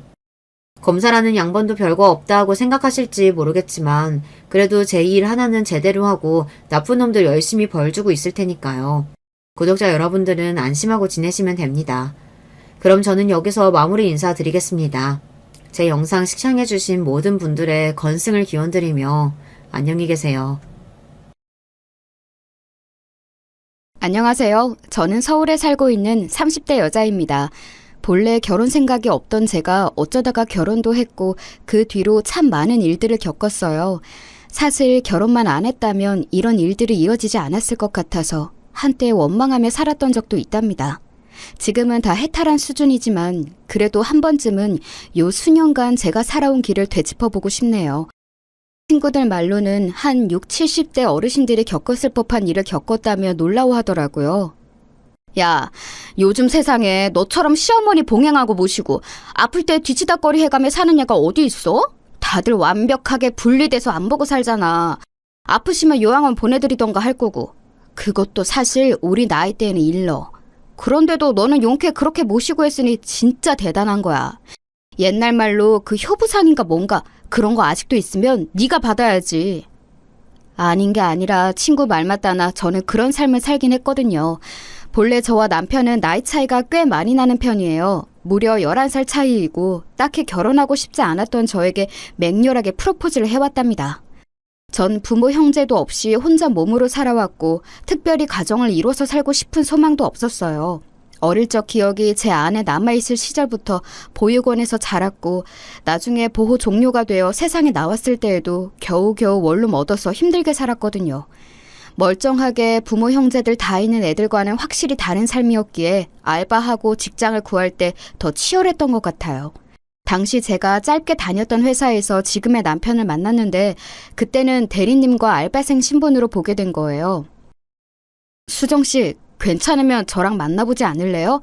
수정 씨 보면 맨날 나도 얼굴이 절로 밝아지는 것 같고 뭐 그런 느낌이에요. 조금 생각해봐요. 당연히 제 눈에는 거의 띠동갑급의 아저씨처럼 느껴졌지만 그래도 어찌어찌 만나다 보니까 사람이 참 다정하더라고요. 그러다 보니 어느새 연애 기간을 정도껏 채워서 결혼까지 하게 되었어요. 저의 이런 형편에 대해서 시어머니는 처음에 놀라시는 듯 했지만 둘만 잘 살면 됐지 뭔 상관이냐고 하시더라고요. 말 맞다 나 진짜로 니네들 둘만 잘 살면 돼. 나는 아무런 걱정이 없다. 솔직히 우리 준영이가 너무 장가를 안 가려고 해서 걱정이었거든. 이렇게 어리고 예쁜 아가씨를 데려올 줄 누가 알았겠어. 천국에 있는 우리 집 아저씨가 알면 얼마나 좋아하겠냐고. 그러면서 어머니는 저에 대해 전혀 편견을 갖지 않으시더라고요. 보통 알바하는 곳에서 사귀었던 친구들은 그 집에 놀러 갔을 때 제 사정을 알고 다들 놀라는 눈치셨거든요. 입으로는 저보고 대단하다, 혼자 어쩜 그렇게 야무지게 잘 컸냐고 하시지만 결국에는 저와 자기 딸들을 약간 멀리하게 만들고 싶어 하셨어요. 하도 익숙해져서 상처도 안 받았고 어머니가 저렇게 말을 하시는 것도 그냥 의뢰히 예의상 하는 소리라고 생각했답니다. 하지만 어머니는 정말로 저에게 잘해주셨고 그 흔한 시집살이랄까 본인 아들과 관련해서 저한테 강요하고 강조하는 부분이 하나도 없으셨어요. 음식도 만들어서 갖다 주시고 맨날 무뚝뚝한 저에게 별로 요구하시는 사항도 없으셨고요. 헌데 이런 부분을 갖고 중간에 묘하게 비틀어대는 사람이 한 명 있었어요. 바로 저와 동갑인 서방님이었답니다. 서방님은 일찍이 사고를 쳐서 결혼을 빨리 해버렸는데 동서랑도 사이가 좋은 건지 나쁜 건지 늘 헷갈리는 관계였어요. 제가 옆에 있을 때에도 아주 당당하게 자기 엄마에게 돈 요구를 하고 그럴 때에는 동서가 입안에 혀마냥 어머니한테 얼마나 아부를 했는지 몰라요. 이 동서 역시 저를 은근히 싫어하는 게 느껴지더라고요. 아, 어머니. 이번에 저희 윤서 문화센터 보내려고 하는데 아시다시피 이 사람이 지금 직장이 마땅치 않잖아요. 매달 돈이 꽤 들어갈 것 같은데 계속 배달이나 하고 있고 친구들이랑 놀러 다니니 미치겠어요.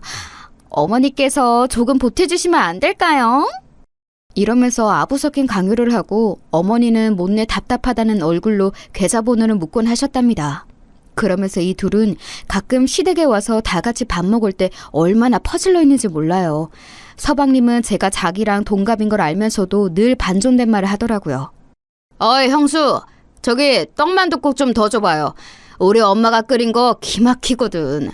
근데 이번에 너무 만두가 불었어. 확실히 젊은 사람이 들어와서 같이 하니까 영 시원치 않은 것 같아. 적당히 하고 얼른 더 데워서 내와봐요. 아까 먹다 남은 술도 같이 갖다 주고. 이러면서 지들은 손가락 안 하고 소파에 누워서는 뭘 갖고 오라 마라 하더라고요. 그나마 이럴 때 남편이 한 소리 크게 내지르니 눈치를 보더군요. 야, 이 자식아 일어나. 네 형수한테 뭔 말버릇이야? 먹고 싶으면 네가 떠다 먹어. 손이 없어 발이 없어 이 자식이? 누구 마누라를 부려먹으려고 해? 내가 재수씨한테 그러면 좋겠냐 너는? 남편은 잔뜩 날이 서서 버릇없는 본인 동생을 마구 야단쳤어요. 전 딱히 틀린 말은 아니라고 생각해서 국자도 그대로 땡강 내려놓고 자리로 왔고 서방님과 동서는 그런 저를 되게 고깝게 보는 거예요. 와, 형이 편들어준다고 지금 바로 땡강 내려놓고 뒤로 숨는 거예요? 그까짓 거 좀 떠다 주면 어때서? 이 집 시집 왔으면 큰며느리 역할 제대로 해야죠.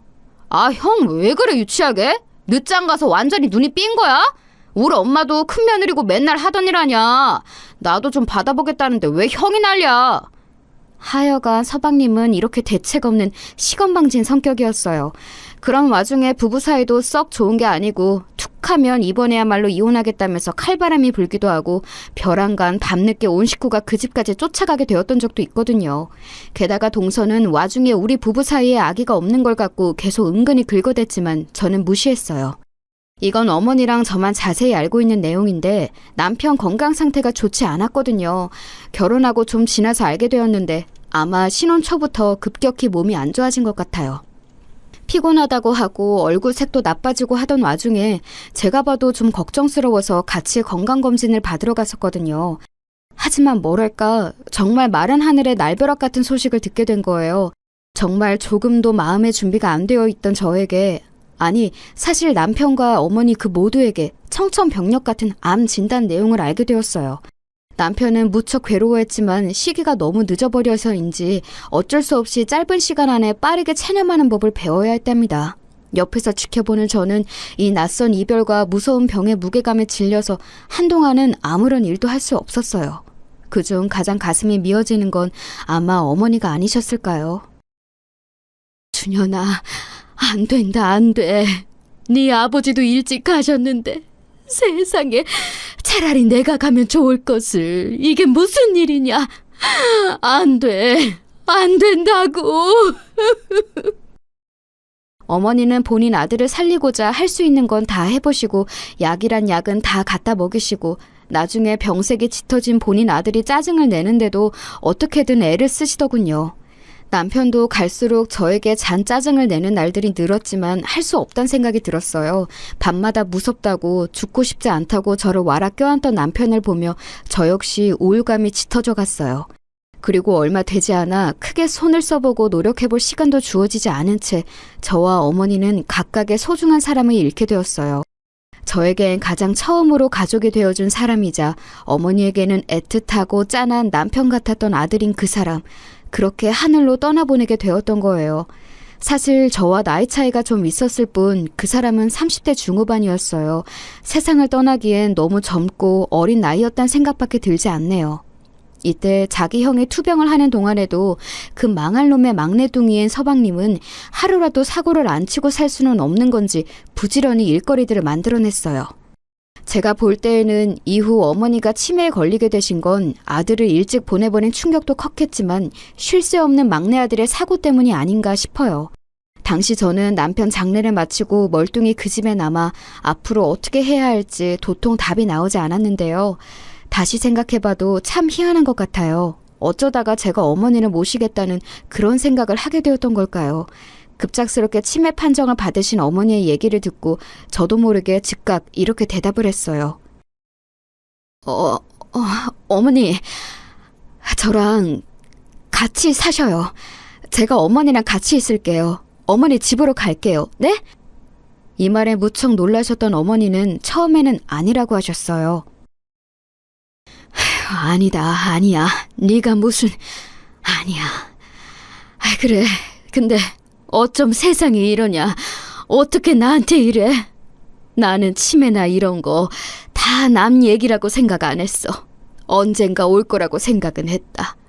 그런데 너무 빨리 오는 거 아니냐. 살 사람은 살아야 된다는데 남편도 보내고 아들도 보낸 박복한 년이 뭐하러 그리 오래 버티냐고. 그래서 빨리 죽으라고 이런 병이 온 걸까? 어머니는 본인 마음 같아선 제 손길을 거부하고 신세지기 싫으셨던 것 같지만 어쩌겠어요. 지금 생각해보면 어머니 역시 마냥 거절하긴 힘드셨을 것 같아요. 우울감도 심해지신 데다가 병까지 얻게 되셨고 본인 친정엄마 역시 치매로 돌아가셨으니 워낙 병에 대해서도 잘 알고 계셨고요. 막상 살림을 합치게 되었을 때 서방님의 푸닥거리가 아주 장난도 아니었답니다. 이때는 어머니가 많이 아프지 않고 심하실 때가 아니라서 그런지 멀쩡한 자기 엄마한테 수작 부린다고 생각했나 봐요. 형수, 우리 엄마 옆에 있다 보면 뭐가 떨어질 것 같아서 그렇게 일찍 준비하는 거예요? 그렇게 욕심내고 어째봤자 이 집은 엄마 돌아가시고 내 거예요. 형도 먼저 가고 없지. 아들이라고 딸랑 하나인 나인데. 그렇게 번잡스럽게 굴지 말라고요. 뭐 말귀를 알아들어야 얘기가 통하지 뭔. 솔직히 우리 엄마 그렇게 아픈 것도 아닌데 왜 유난인지 모르겠네. 이러면서 어머니랑 저랑 같이 지내는 걸 아주 극도로 싫어하는 거예요. 와중에 동서까지 와서 이런 소리를 해대지 뭐예요? 이 말에는 어머니도 빠직하셔서 동서한테 엄청 화를 내셨어요. 형님, 아직 형님 젊으신데 저는 좀 이해가 안 돼요. 아주버님 돌아가시고 아직도 20대 중반인데 계속 그렇게 살 거 아니잖아요? 언젠가는 새로 재혼하시지 않겠어요? 나이도 어리고 젊은데 왜 굳이 이렇게 어머니 댁에 와서 무슨 요즘 시대에 복양을 한다는 둥 왜 같이 있는 거냐고요. 결국 이 부부 둘 다 하는 말뜻은 같은 거예요. 제가 돈을 노리고 어머니 곁에 있다는 뜻인 것 같았어요. 이 말에 어머니는 마구 화를 내시면서 쫓아내셨답니다. 야, 시끄럽다. 그렇게 걱정되면 니들이 들어와서 살던가. 또 그건 싫으면서 이렇게 와서 밤낮으로 니네 엄마랑 같이 있는 형수한테 그따위로 말해. 다 보기 싫으니까 나가! 썩 나가라고! 어머니는 이렇게 쫓아내신 이후에 몸이 안 좋으신지 계속 누워 계셨어요. 치매를 앓는 어르신들이 종일 다 처져 있는 것도 아니고 게다가 어머니는 초중기이신데 너무 힘들어하시더라고요. 아마 마음속으로 화병이 짙어지셔서 더 그러신 것 같아요. 아들 보낸 게 얼마나 한이 되셨던지 저랑 있으면서 계속 핸드폰에 있는 아들 사진 보여달라고 하시고 동영상 찍은 것도 몇 번을 보시더라고요. 아마 비디오가 있던 시절이라면 다 늘어졌을 거라며 봐도 안 질린다고 화면을 붙잡고 우셨어요. 우리 아들, 우리 준현이 고생만 하다 가네. 느지막이 장가가서 이제 잘 사는 줄 알았더만 지 엄마밖에 모르는 우리 아들. 엄마를 데려가지 어째 네가 먼저 가냐. 어머니는 계속해서 목 놓아 우셨고 그러다가 지치시면 주무시고 시장하시면 식사를 하시고 그렇지 않으면 그냥 멍하니 소파에 앉아서 허공을 보시다가 많았어요. 본래 어머니는 평소에 감정 표현도 그리 크지 않으신 분이었답니다.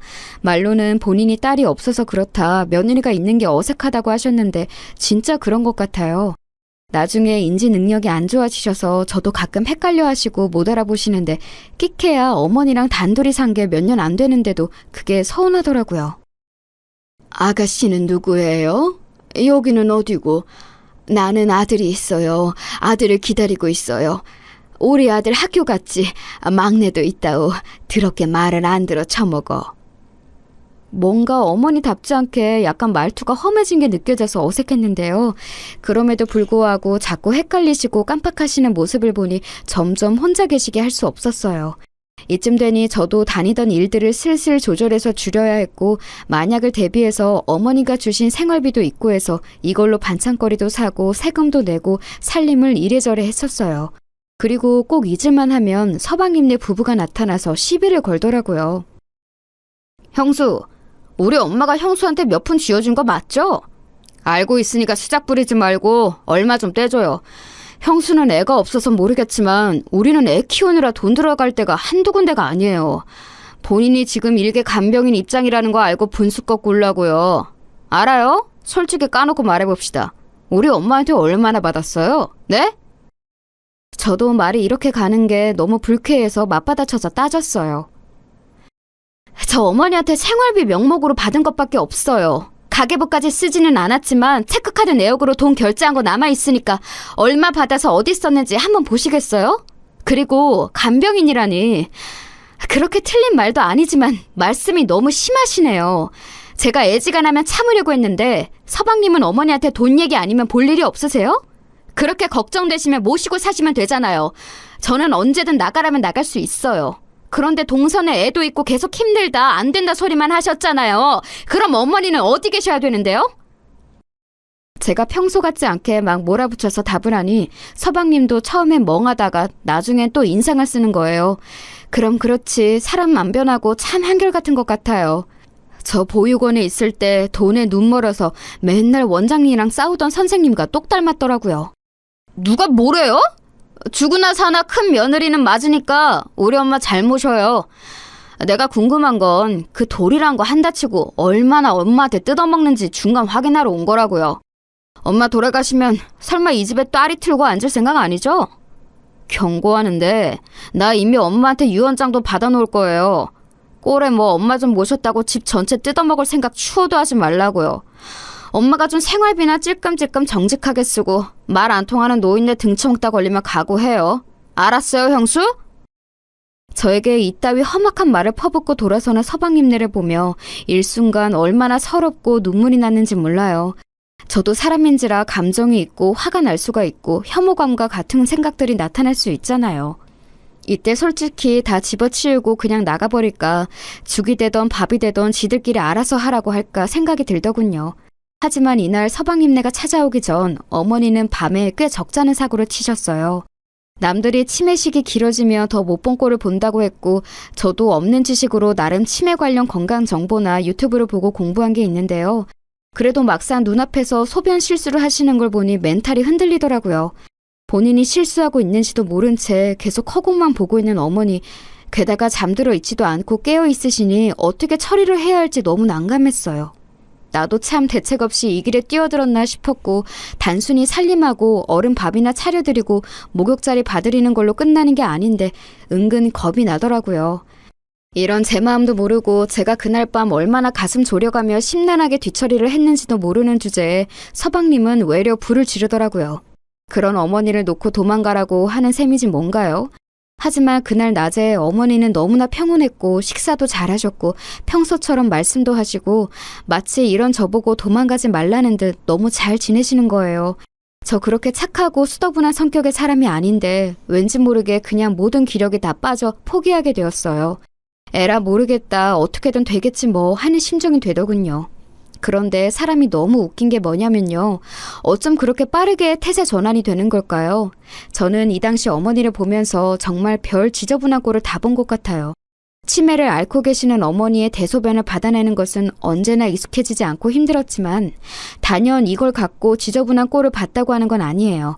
제가 말하고 싶은 건 인간의 아주 지저분하고 음흉한 속내를 봤다는 거예요. 그렇게 졸렬하고 비열한 성질을 드러내는 것은 아마 다 예상하셨겠지만 바로 서방님네 부부였다는 거예요.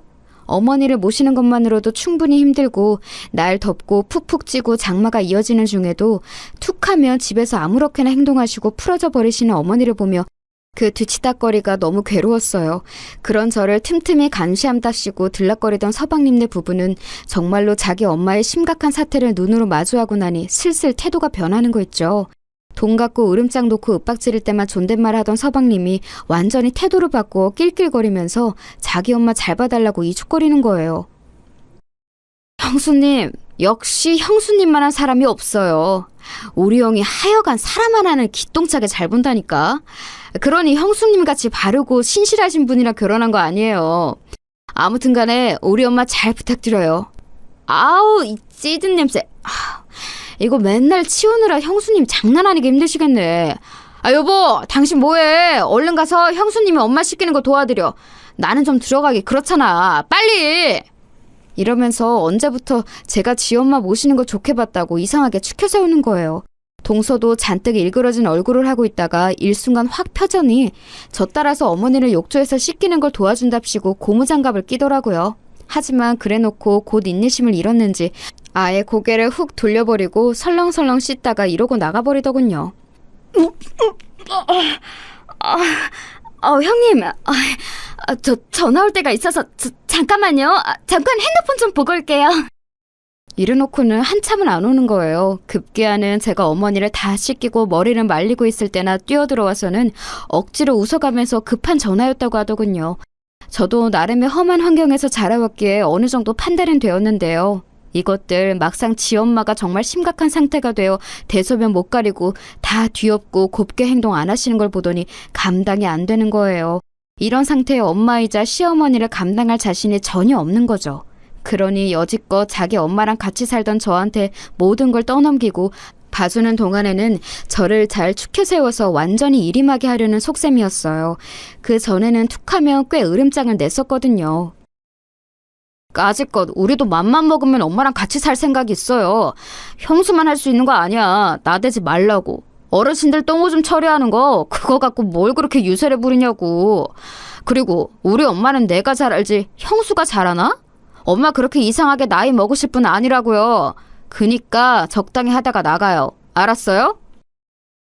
이래놓고선 난장판이 된 집이며 마찬가지로 사나워지신 어머니를 지들이 눈으로 마주하니 엄두가 안 나는 거예요.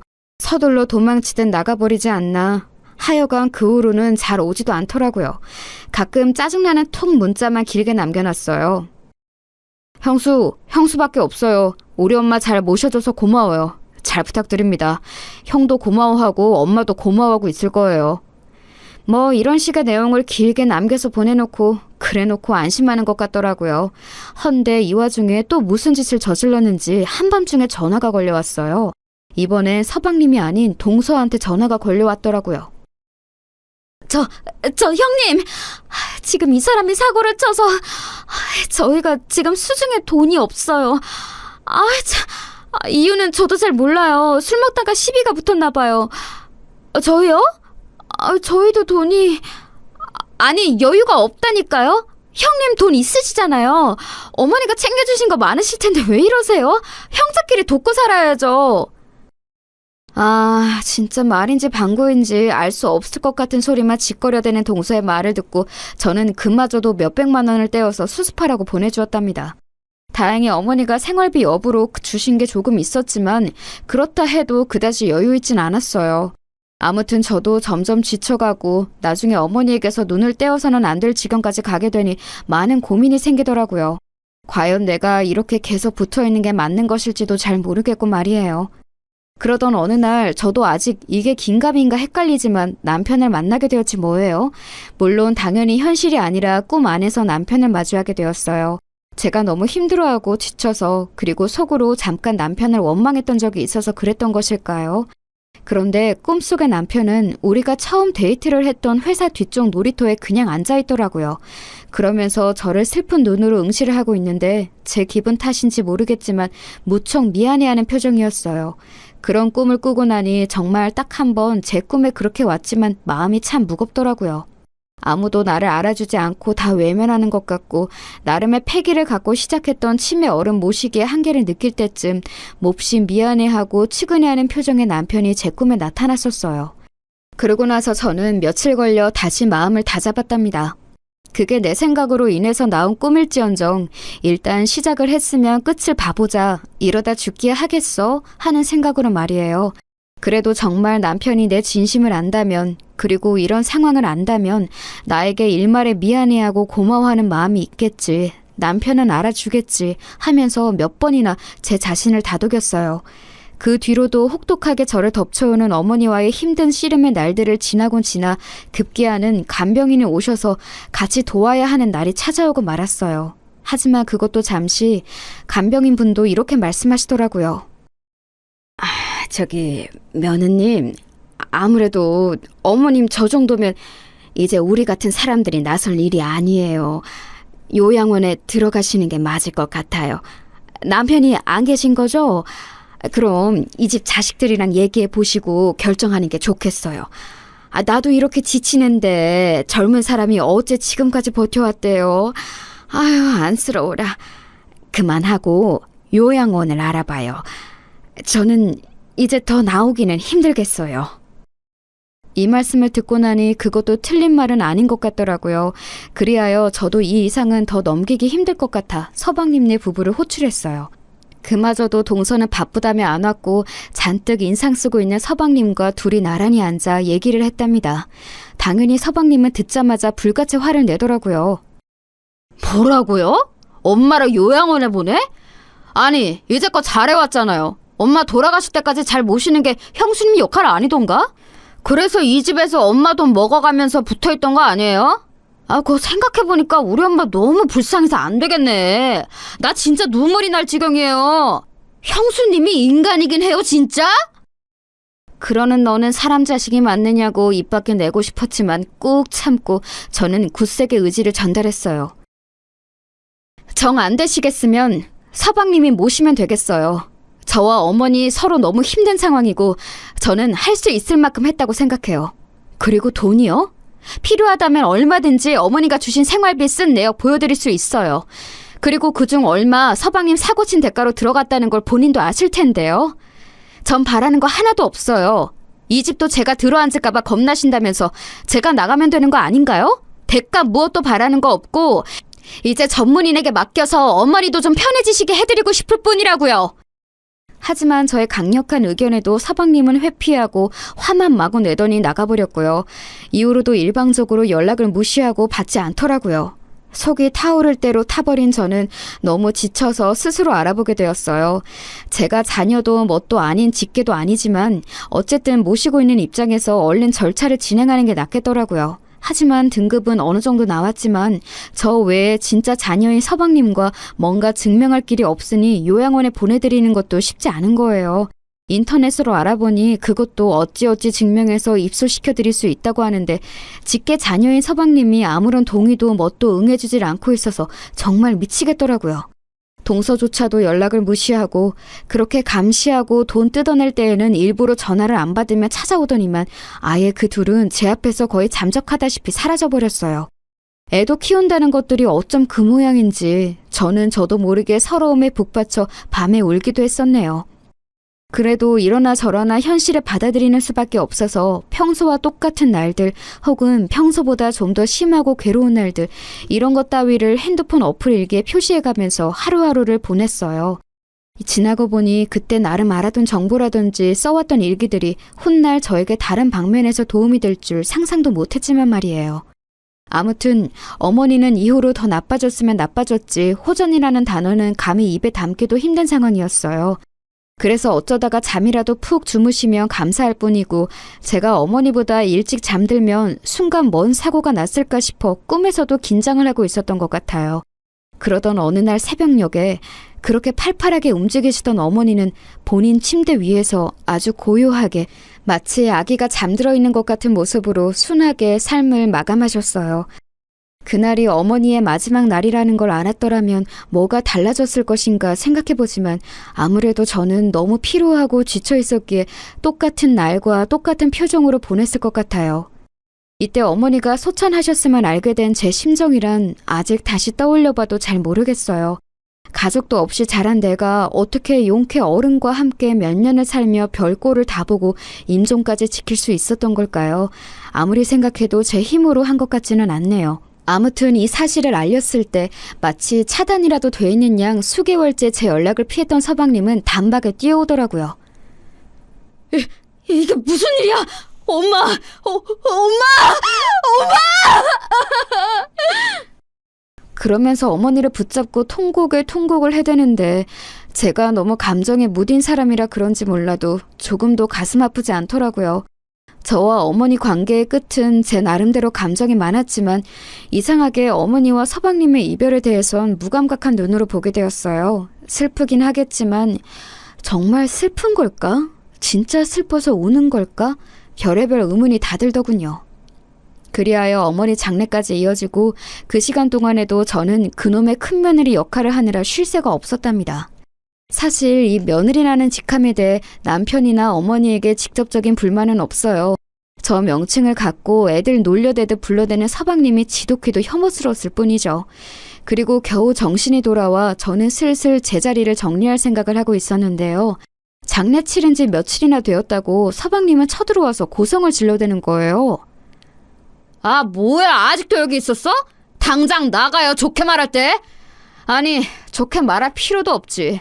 아싸, 꺼지라고. 여지껏 좋은 꼴 보고 재미 다 봤을 거 아니야.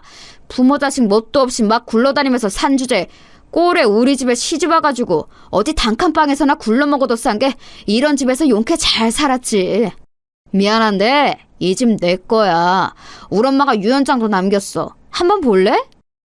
이러면서 제 앞에서 웬 종이를 차랑차랑하게 흔들어대는 거예요. 안 그래도 욕 나오는 인간이었지만 제 앞에서 해대는 말이 너무 모욕스럽고 진저리가 났어요.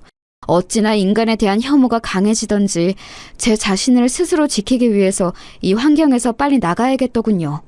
그렇게 쫓겨나듯 짐을 챙겨 나왔고 제 앞으로 있는 얼마 안 되는 돈을 갖고 아주 조그만 투룸짜리 빌라를 하나 얻었네요. 말이 투룸이지 벌레나 안 나오면 다행인 아주 찐득찐득한 열악한 집이었어요. 그 집에 있으면서 나름 이것저것 닦고 사람 살찌처럼 해보려고 했지만 저 자체가 너무 무기력해지고 의욕이 안 생기더라고요. 저를 내쫓을 때 서방님이 해댔던 그 말, 단칸방에서나 굴러먹어도 싸다고 했던 말이 무척 아프게 압박해왔어요. 인간인지라 죽을 고생은 내가 다 했는데 저렇게 팽팽 놀며 사기만 치고 돈만 뜯어간 서방님한테 모든 걸 다 몰아주신 어머니가 조금은 야속하게 느껴지더라고요. 처음에는 좋은 마음으로 시작했어도 뒤로 갈수록 저도 지치고 짜증도 나고 아무런 보상 없는 이런 일을 왜 하는지 이해가 안 갔으니까요. 그런 와중에도 저는 어떻게든 살 길을 찾아야 하니 예전에 남편과 만날 때 알바했던 회사 혹은 학원가들을 나름 알아보았어요. 그리하여 미술학원에서 보조교사 자리를 얻게 되었고 그나마 애들과 지내고 선생님들과 이야기라도 하면서 숨통이 트이게 되었네요. 매번 말 안 통하고 감정 변화가 심각했던 어머니랑 붙어서 수년을 살다가 이제사 제 또래 사람들과 얘기하고 순수하디 순수한 아이들과 말을 주고받다 보니 이제사 좀 사람 사는 것 같은 거예요. 그러면서 말 못할 표현 안 되는 서러움이 감당 안 되게 몰려와서 어느 날 밤에는 그냥 혼자 오열하고 울기도 했어요. 대체 내 인생은 뭔가, 왜 이렇게 답답하게 살았을까? 남편도 없는데 왜 굳이 시어머니를 모시고 시동생한테 그런 욕을 들었을까? 기가 막히더군요. 이런 제 입장을 들었던 미술학원 원장 언니는 이런 말을 해주더라고요. 내가 봐도 자기 참 대단해. 요즘 누가 그런 걸 하냐고. 그래도 어쩌면 자기는 아직 어리고 젊잖아. 너무 젊을 때 그런 경험을 한 번 한 게 나중에 어떤 식으로 자양분이 돼줄지 모르는 거야. 지나간 건 지나간 거야. 어쩔 수 없어. 죽은 남편이 다시 돌아올 것도 아니고 죽은 시어머니가 다시 돌아와서 고생했다고 몇 억 주고 그럴 거 아니잖아. 기댈 수 없는 꿈은 애초에 빨리 매듭 짓고 새로 시작해야 해. 열심히 잘 살아보자. 응? 이 말을 들으며 참 맞는 말이다. 그나마 가정도 있고 여러모로 생계활동도 하고 있고 저보다 훨씬 살아온 깜이 있는 사람이라 이런 좋은 말을 해주나 싶었답니다. 그런데 말이죠. 아마 이후로 제가 하는 말을 쉽게 믿기 힘드실 텐데요. 정말이지 믿을 수 없는 일이 제 앞에 일어나고 말았어요. 당연히 이 원장 언니도 처음에 믿지 않고 까무러칠 뻔했으나 이후에는 저를 발빠르게 도와주었답니다. 아주 고맙게 말이에요. 뭐? 와, 나 지금 듣고도 무슨 말인지 모르겠네. 한국말 맞잖아. 아니 근데 뭐 그런 일이 다 있어? 진짜야? 진짜야? 어디서? 아니 꿈에서? 아니 근데 세상에 꿈에서 나왔다고 해도 기가 막히네? 가만히 있지 말고 빨리 집에 가서 봐봐. 아니 지금 가보라고. 이렇게 원장언니가 호들갑을 떤 이유는 어느 날 제가 새벽녘에 꿨던 꿈 때문이에요. 평소와 똑같은 피곤한 새벽 시간이었고 하지만 유독 저를 움직여 깨우게 만드는 이상한 꿈이 있어 벌떡 일어났거든요. 그 꿈에는 이전에 한 번쯤 스치듯 지나가듯 나왔던 남편이 나왔고 돌아가신 지 얼마 안 된 하지만 제 기억보다 훨씬 순한 인상의 어머니가 대뜸 나오셨어요. 꿈에서 그 둘을 보고 뭐라 말하고 싶었지만 입이 벌어지지 않았고 그렇게 멍하니 남편과 어머니 그리고 저는 이렇게 나란히 서로를 응시하고 있었답니다. 그런데 참 이상하죠. 꿈이라서 그런지 몰라도 참 있을 수 없는 상황이었어요. 제가 살고 있는 그 투룸 찐득거리는 빌라 안에 그 둘이 같이 와 있는 꿈이었으니까요. 그러면서 너무 자연스럽게 남편은 방 한켠에 자그마한 책장을 가리키며 거기에 있는 노트북 가방을 만지작거리는 거예요. 꿈에서는 어머니도 그 모습을 물끄러미 보고 계셨는데 왠지 모르게 그게 굉장히 강렬하게 인상에 남았어요. 꿈에서 깨고 난 뒤 똑같은 위치에 있는 책장을 보니 정말 평범하게 이를 데 없는 노트북 가방이 그 자리에 그대로 있었거든요. 저는 왠지 모르게 기가 팍 죽어서는 뭐 이런 꿈이 다 있나 했죠. 그러면서도 여전히 제 인식 언저리에 남아있으니 개운치 않아서 출근하고 얼마 뒤에 원장 언니에게 얘기했던 거예요. 그랬더니 저 난리가 나서 당장 가서 보라고 왜 진즉 확인해보지 않고 그냥 왔냐며 엄청 소란이더라고요. 저도 버스를 타고 집에 와서 그날 솔직히 집까지 어떻게 왔는지도 모르는 상태로 문을 열었어요. 그리고 꿈에서 보았던 평범한 제 방에 책장 속 노트북 가방을 꺼내보았답니다. 이건 남편이 갖고 있던 노트북 가방인데 당시에 산지 얼마 안 되었던 거예요. 저 역시 컴맹이고 뭘 할 줄 모르지만 언젠가 쓸 일이 있을 것 같아서 남편 유품 중 소지한 것이랍니다. 남편 물건들 정리하면서 애지간한 건 다 비우고 정말 몇 가지만 갖고 있었고 그것 그대로 갖고 어머니 댁에 들어갔던 거예요. 그래서인지 저도 모르게 새삼 뭔가 묵직한 기분으로 그 가방을 건드리게 되더라고요. 그 전에는 한 번도 손댄 적이 없었어요. 아무튼 간만에 열어봤는데 손대지 않아서 아주 차가운 온도만 느껴지는 노트북 기기와 안쪽 주머니에 꼬깃 탄 서류들과 종이들이 몇 장 있었어요. 회의할 때 쓰고 꾸겨 넣어서 대충 정리하는 남편 스타일을 알기에 저도 그냥 꺼내어 아무 생각 없이 펼쳐보았는데요. 그 안에 접혀있던 서류들과 몇 장의 종이들 중에 제 눈에 꽤 낯선 글씨로 큼직하게 적혀있는 유언장이라고 한자 한자 떼어 적혀있는 것을 발견하게 된 거예요. 저도 모르게 히익 하는 소리가 입 밖으로 흘러나왔어요. 이게 뭘까요 대체? 전혀 보지도 듣지도 못했던, 아니 서방님이 그렇게 자기는 유언장이 있다고 설쳐대며 흔들거리던 게 있어서 그때 대충 봤지만 왜 유언장이라는 게 이 가방 안에 있는 거냐고요. 빠르게 읽으면서도 실감이 잘 나지 않아서 제 나름대로 인터넷으로 검색해보고 읽어가면서 버스에 냅다 탔어요. 그리고 다시 학원으로 가서 원장실로 뛰어갔답니다. 원장 언니에게 내용을 보여주면서 물어보니 언니는 눈을 희번덕하게 뒤집어가며 소름이 돋는다는 거예요. 야 세상에, 나 진짜 기막혀서 말도 안 나와. 잠깐만 나 좀 보여줄 수 있어? 어머 이거 봐봐. 이 주소의 아파트는 그래 잠깐만.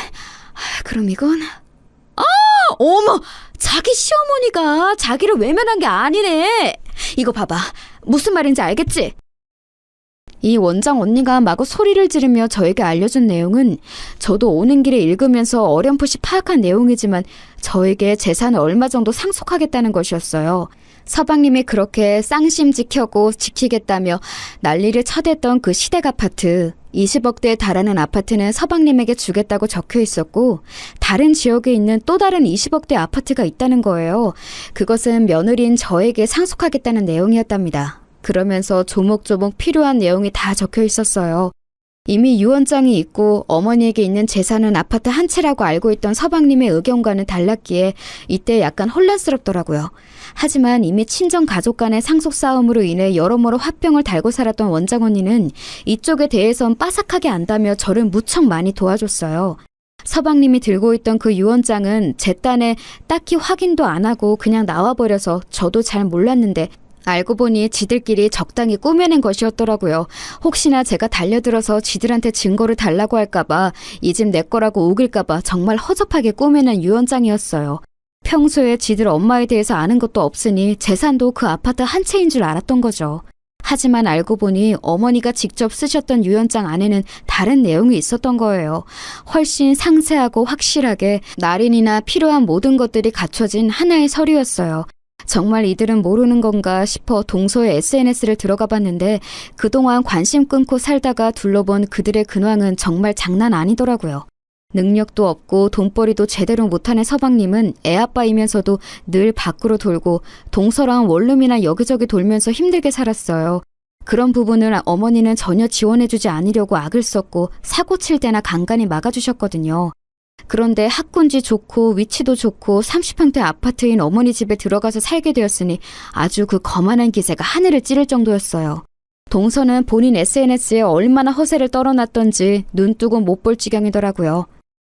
우리 어머니가 물려주신 집? 여기서 우리 가족들은 맨날 행복 만땅인 하루. 어머니 보고 싶어요. 어머니와 함께 살던 날이 그리워요. 불쌍한 우리 어머니. 이딴 식으로 글을 써놨는데 진짜 기가 막혀서 아주 코가 나올 지경이었어요. 그 와중에 집 자랑한답시고 어머니가 평소 들어두셨던 세간살이들 같은 것들 다들 지들 능력으로 산 것처럼 찍어 올리고 어머니 외가 쪽 어린이 사주셨던 명품 가방도 지 것처럼 들더라고요. 우리 어머니가 외삼촌께 선물 받으신 브랜드 가방. 돌아가시면서 며느리인 나한테 물려주셨다. 어머니 사랑 기억하며 잘 쓸게요, 어머니. 오늘도 어머니 생각에 눈물이 납니다. 이렇게 써놨는데 아니 저는 그렇다 치고 남편이 서방님은 저거 보고 아무 생각도 없을까요? 하긴 동서보다 더 이상하고 구제불능인 게 서방님이니 얼마나 더 망나니 같은 생활을 하고 있을까 상상도 안 되더군요. 아무튼 저는 알릴 건 알려야 하고 나중에 뒤탈 나면 안 되니 유언장 문제로 할 얘기 있다고 하고 그 몹쓸 인간들을 호출했어요. 솔직한 마음으로 누구 하나 대동해서 같이 나가고 싶었지만 그러긴 힘들고 원장 언니도 혼자 나서지 말고 변호사랑 같이 움직이라고 하더라고요. 그리하여 저도 소개를 받아서 모든 일들을 처리하게 되었고 그 과정 중간에도 왠지 모르게 떨리고 갑자기 주저하고 싶은 마음이 들어 망설이기도 했어요. 하지만 엄연히 이런 상황은 남편과 어머니가 꿈에 나와서 이어지게 된 일이니 기왕 일이 된 거 끝까지 가서 확인을 해보고 싶더군요. 그리고 아이러니하게도 어쩌면 당연한 일이겠지만 그 뒤로 어머니와 남편이 꿈에 나온 일은 단 한 번도 없답니다. 이걸 작성하고 있는 오늘에 이르기까지 말이에요. 덧붙여 저는 유언장을 확실하게 확인받았고 그 내용은 모두 현실로 저에게 이루어지게 되었어요. 당장 정말 큰일이라도 낼 사람들처럼 마치 후라이팬에 소시지를 튀기듯 타닥타닥 뛰어대며 난리를 치던 서방님과 동서는 이 유언장의 효력 앞에 지들이 아무것도 할 수 없다는 걸 몇 번이나 확인했어요. 뭐 잘 알아보지도 않고 유류분 소송을 하네 어쩌고 하지만 그럴 대상이 되지도 못했고 오롯이 지들이 이 아파트 두 채 다 움켜쥐어야 하는데 그게 안 되니 억울해서 죽으려고 하더라고요. 특히 서방님이 저주처럼 퍼부어대는 말은 이제 저도 적당히 거르는 법을 터득한 것 같아요. 야 이년아, 네가 인간이야? 니까지 그 어디서 몸만 쳐 굴러들어와서 엄마 재산을 빼가? 너 진짜 내가 가만 안 둬. 가만 안 둔다고. 어디서 그깟 말 같지도 않은 장난 같은 종이 쪼가리를 들고 와서 야 어딜 가 너? 내가 우습게 보여? 내가 우습냐고! 이러는데 주변에서 다들 저한테 대응하지 말라고 조언해 주시기도 했고 그냥 눈앞에서는 적당히 흘려 들어가면서 자리를 피하게 되었답니다. 사실 깊이 들어봤자 큰 의미도 없고 뭘 하겠나요. 그리하여 저는 유언장 내용대로 아파트를 받게 되었고 현 시점에 들어가서 살고 있는 중이랍니다. 그리고 저에게 또 한 가지 생긴 변화가 있다면 새로운 공부를 시작했다는 거예요. 정말 아무런 정보도 없이 바위에 계란치기로 시작했던 어머니 치매 간병을 이번에 요양보호사 공부를 하면서 제대로 정보를 쌓고 싶더라고요. 하고 싶지도 않았고 중간에 아주 진력이 나버렸던 간병이었는데 홀로 인터넷 정보를 쌓고 카페에서 도움을 받다 보니 요양보호사 쪽으로 전망도 나쁘지 않다고 하길래 알아보게 되었어요. 정식으로 대학을 가고 사회복지 쪽을 해볼까 생각도 해보았지만 그쪽으로 가기에는 애매하게 나이가 또 많더라고요. 공부 머리가 그닥 좋지 않아서 저에게는 요양보호사 시험을 치고 붙는 데에도 다소 시간이 걸릴지도 모르겠어요. 요즘 나이 있으신 어르신들이 많이 하신다는데 그래도 30대 초인 제가 한다면 좀 더 많은 것들을 해볼 수 있을 것 같아요. 저의 많은 처지를 안타깝게 여기고 힘이 돼주었던 미술학원 원장 언니는 진심으로 이런 부분을 응원해주고 있답니다. 나중에 나이 들어서 원장 자격 갖고 하나 차려도 되잖아. 그쪽도 보통 그렇게 하지 않나? 아무튼 인생에 쓸데없는 경험은 없더라고. 자기도 자기 어머니 모시던 경험 삼아 젊은 나이에 요양보호사 되면 얼마나 좋아. 앞으로 실버 복지 사업이 대세라잖아. 그간 있었던 힘든 일들은 다 잊어. 그리고 새로 시작해. 나중에 성공하면 나한테 꼭 연락 주고. 알았지? 이렇게 우스갯소리를 하고 다신 안 볼 것처럼 말을 했지만 저는 틈틈이 만나서 멘토처럼 여기고 제 근황들을 보고하고 있어요. 감사하게도 어머니가 물려주신 곳에서 남편의 흔적들을 가지고 그렇게 홀로서기를 하고 있습니다. 인생의 굴곡이 꽤 심했던지라 앞으로 어떻게 흘러갈지 저도 잘 모르겠지만 그래도 좋은 날들이 이어질 거라고 믿어보려고 해요. 여기까지 제 사연 들어주셔서 정말 감사합니다. 모두 건강하세요.